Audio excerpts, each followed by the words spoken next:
Good morning, everybody. Welcome to this wonderful sunny morning. I think summer has finally come. Hallelujah. Reading the red, chapter 1 of Mark and verse 44. And he said to them, "See that you say nothing to anyone, but go show yourself to the priest and offer for your cleansing what Moses commanded as a testimony to them."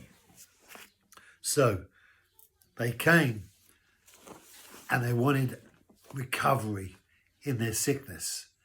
And he said, be cleansed. They were cleansed. And now he gives them instruction to fulfill the law. Having received the blessing of the healing that he gave, he instructs them to go and fulfill the law. And the law was that when a person recovered from leprosy, when there was a miraculous encounter of deliverance from leprosy, or they healed from leprosy, the instruction was to go and check it out with the priest.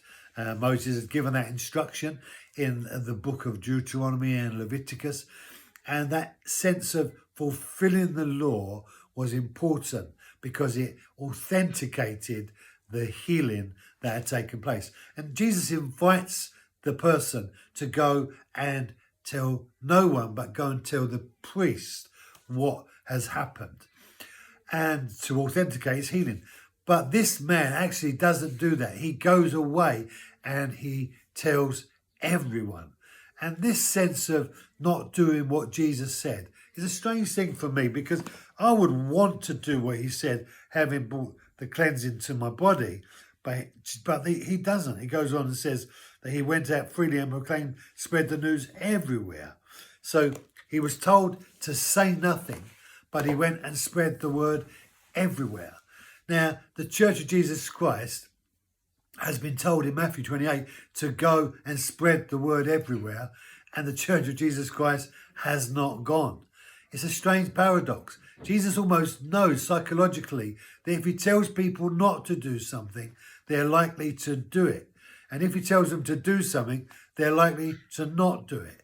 What is it that's in us that causes us to not do what Jesus says? Well, let me tell you, it's rebellion in us. It's this nature in us that is still in opposition to the will and the purposes of God. And learning to take hold of that spirit that's in us, that controls us, because we are in effect held captive by it. But wait a minute, we're not held captive by it. We have been liberated from that rebellious nature. We have been given the opportunity to say no to sin. We can actually take charge of ourselves and have exercise an element of self-control. We can rise up and speak to those things as if they're not anymore, and say to them, you don't belong here. You're not going to control me. You're not going to have your way in me, because I'm about a different business. I'm about a new kingdom, a new way. I don't have to live in your captivity anymore. I have been set free because God sent his word to save me. And that word was Jesus. And God has sent his word to save us so that we don't have to be bound by those things that once held us captive. Brothers and sisters, we can say no to sin. You don't have to sin if you say no to sin. Wow. Thank you for joining me. Be blessed. Have a great day, and I'll see you tomorrow.